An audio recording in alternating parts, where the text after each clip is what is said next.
Despite a plummeting player count, Crafton, the Inzoi team, and the influencers they've tasked with promoting this game for them, I'm so grateful, Inzoi, have continued shouting, "Inzoi great, Inzoi fun," into the abyss. Do they not realize nobody's listening? So I want to take a look at Inzoi's marketing strategy as well as the DLC that's coming in a couple days. But first, does anybody hear that? The influencers are coming. Inzoi sent out the absolute cutest partner packages. The box is so cute. welcome to the Inzoi Partner Program. I am a girly all about packaging. Okay. Yes. Oh my gosh. Als offizieller Inzoi-Partner. Inzoi gets it right every time. I'm so grateful, Inzoi. Inzoi partner. Cute. Inzoi shirt here. Inzoi. To the Inzoi team, I want to say 감사합니다 and thank you so much for the gift. Wow. Okay.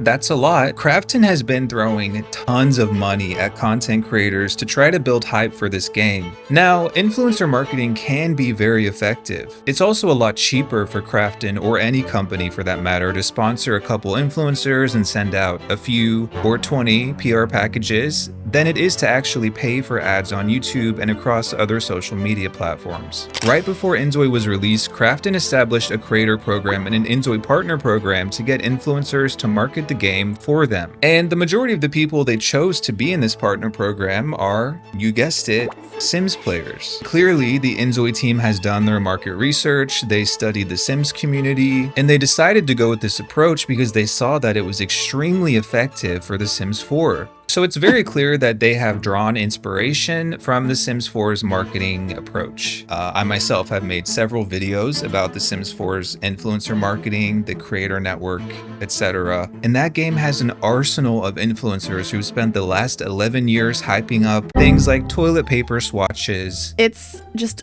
a roll of toilet paper. That is so cool. I really, really like that. And the 200th casual sofa. Another casual sofa. Oh my gosh, I love this. And look, as annoying as I find the EA Creator Network and the constant overhyping and overselling by these influencers, we cannot deny that this approach has helped make The Sims 4 extremely successful. But The Sims 4 is the 4th installment in a 25-year-old franchise that has had decades to build a pre-existing dedicated fan base. Inzoi doesn't have that, which means no matter how many Inzoi girlies open PR packages online, influencer marketing alone isn't enough to encourage people to buy this game. And I cannot wait for you guys to see the new DLC that is coming out. Y'all are going to freak. At the time I'm recording this, there's a lot of content creators right now streaming this new Chahaya DLC. Has this done anything to improve the waning player count? No.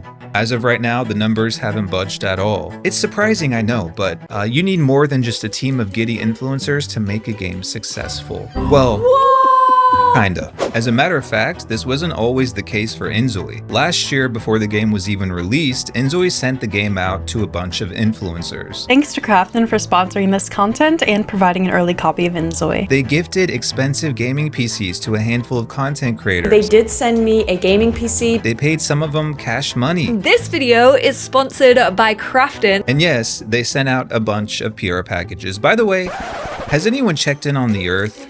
Because I heard it was dying. Are the CO2 emissions in the room with us? But when Crafton and the Inzoi team did that last year, nobody even knew what the hell Inzoi was. So using influencers to introduce people to the game was effective. It helped build brand awareness. It put Inzoi's name in people's mouths. And it's part of the reason why the game sold 1 million copies when it released. Now, when it comes to these influencers themselves, is there an argument to be made that they perhaps overhyped the game? Well, now that a lot of us have played the game and realized it's boring as hell, I would say yeah, they did overhype it.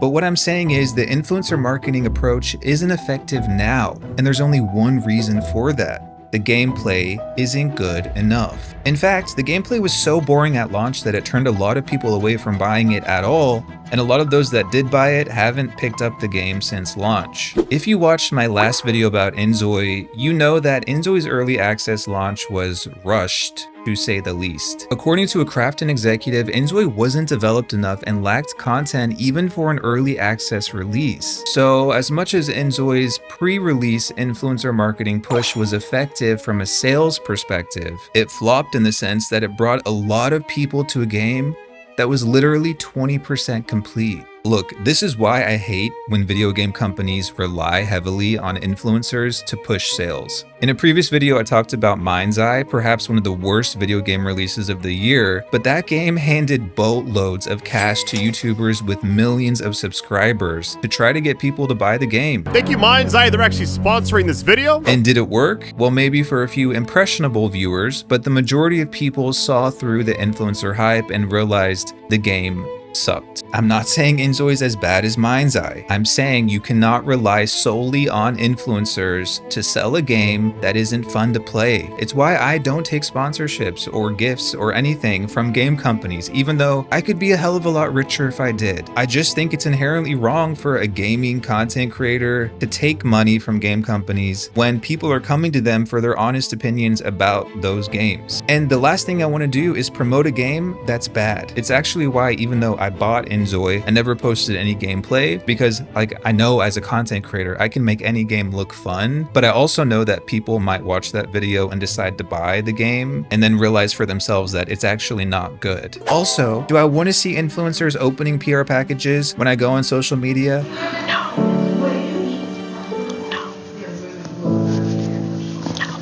In fact, I think it's cringe and out of touch. Yeah. But anyway, let's switch gears and talk about this new DLC.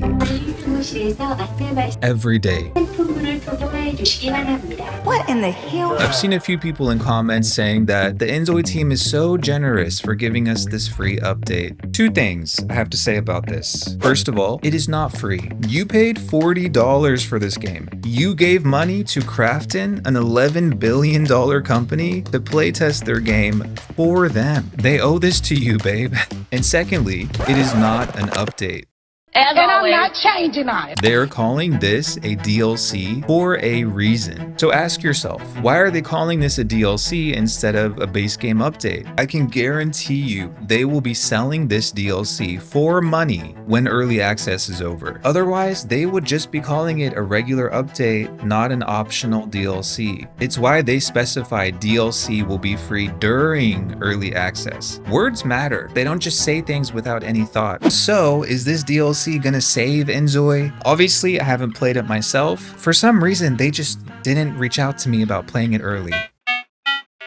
I wonder why, but I have watched several content creators stream this new DLC, and look, I think the new world that comes with it is beautiful. There's turtles. Turtle time. They don't move. Hopefully they update this some more so they can have a little bit more personality, like they walk around and like you can interact and pick these up. But they're there. There's also boats. Gotta love it. I'm a marlin fisher, so I love boats. Did it crash? Not once. The game does autosave though, so we'll be fine. Not twice. The game is but 3 times when I saw someone stream it. We're not going 3 crashes. We're not doing that. Yes, it did. Technical difficulties. By the way, this guy has like a $3,000 or $4,000 graphics card. He has a 5090, bruh. His game should not be crashing. That's clearly an optimization issue. And look, you have to laugh. There was one point in the stream where he told someone, oh, you have to play Inzoi. I enjoy watching Inzoi more than playing it. You gotta play it though. And then the game immediately crashed. I haven't seen this before. This is new. Hold on. Technical difficulties. Let's build. We gotta deal with it. No shade to New World, by the way. Actually, I booted up Inzoi myself for the first time in months, just a few days ago, and it crashed within 5 minutes. So needless to say, I hope that this will be the last DLC that they work on during early access, and I hope that updating the core user experience will be their priority for the foreseeable future. Recent reviews on Steam give the game a 46% mixed rating, and one of the top reviews states the following: an early access game spending dev time on a DLC when core features in the base game are missing or broken is a huge red flag. I'd go back and pass on this one if I could. I didn't say it. That reviewer said it. So Wow. I could eat you like your junk food. Fuck it if you good for me. Tell me what I won't do. For what tastes so heavenly. Be like your honey baby. See, after dinner comes the dessert. Whipped cream, eat it while your body waving like the ocean. Make me wanna go in. Swimming to the bottom, let you wash over me. Blowing bubbles in the deep end till my tank is beeping. CPR, I'm barely breathing.